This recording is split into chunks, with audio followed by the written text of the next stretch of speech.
What if the strongest people you know were never actually asked how they were doing? Not because no one cared, but because everyone assumed they'd be fine. There's a generation walking around carrying that quiet assumption. Steady, reliable, self-contained. If you were born between the late 60s and early 80s, you probably recognize this feeling, even if you've never named it. You weren't handed a guidebook for life. No one sat you down and carefully explained the rules. You learned by watching, by adjusting, by figuring it out while the adults around you were busy surviving their own responsibilities. Many of you came home to empty houses. Not because your parents didn't love you, but because work demanded everything. Bills had to be paid. Relationships sometimes fell apart. Stability wasn't guaranteed, it was negotiated. So you adapted. Independence wasn't encouraged. It was required.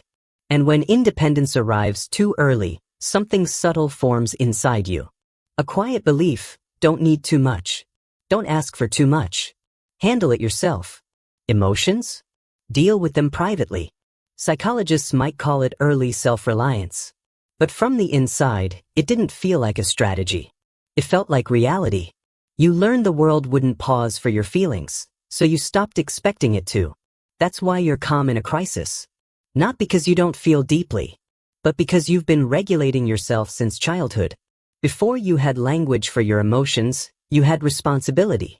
That kind of strength builds resilience. You solve problems. You don't panic easily. You endure. But strength practiced without relief eventually becomes weight. You grew up watching systems shift and promises crack. You learned not to assume fairness. You trusted actions more than words. You valued competence over hype, substance over performance. You weren't raised to expect visibility, so you learned not to demand it. Over time, being unseen trains the nervous system to quiet itself. Needs get internalized. Desires get muted.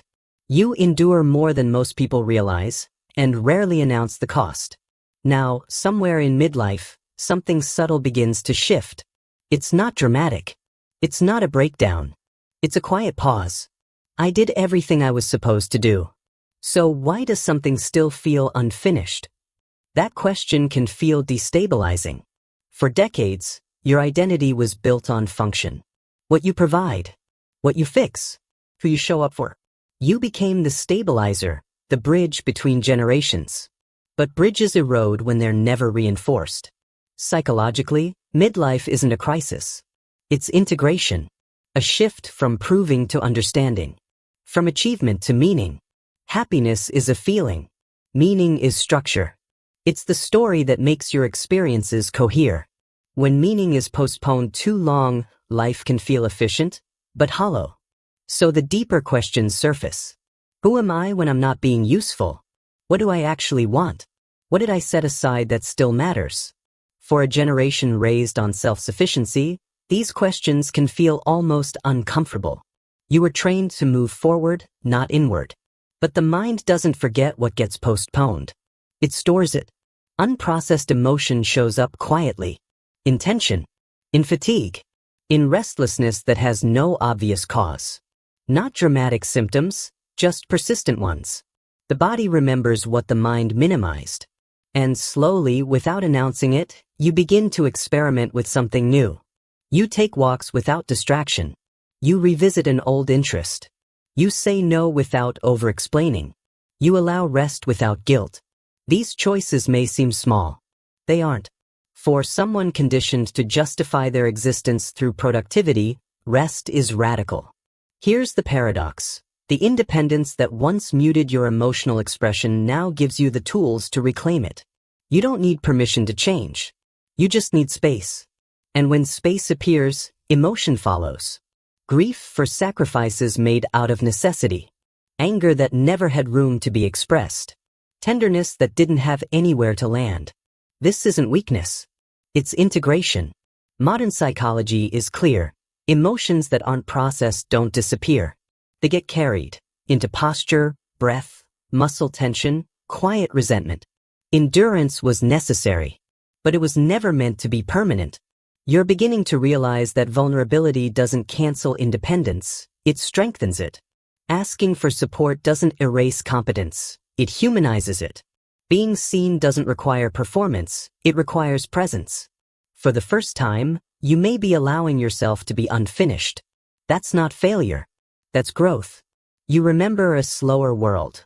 Before constant connectivity, before identity became performance. You know what stillness feels like. That memory is a gift. Because meaning doesn't emerge from constant stimulation. It surfaces in reflection, in integration, in quiet moments where experience is allowed to settle. You don't need to reinvent yourself. You need to reclaim the parts of you that survival asked you to postpone. The creativity, the softness, the questions that didn't have immediate utility. You were never invisible because you lacked significance. You were invisible because you were busy holding everything together. Now you have a choice. Continue operating on habit or begin living with intention. That doesn't mean abandoning responsibility. It means including yourself in it, letting rest coexist with strength, letting emotion inform you instead of interrupt you. You survived without applause. That gave you depth that can't be manufactured, steadiness that can't be taught, wisdom that doesn't need to announce itself to be real. But survival was only the beginning. If this resonated, if you've ever felt strong and tired at the same time, then maybe it's time to stop asking what you can handle and start asking what you actually want. And if you're ready to explore that next chapter, subscribe and stay with me. Because the next phase isn't about surviving quietly. It's about finally coming home to yourself.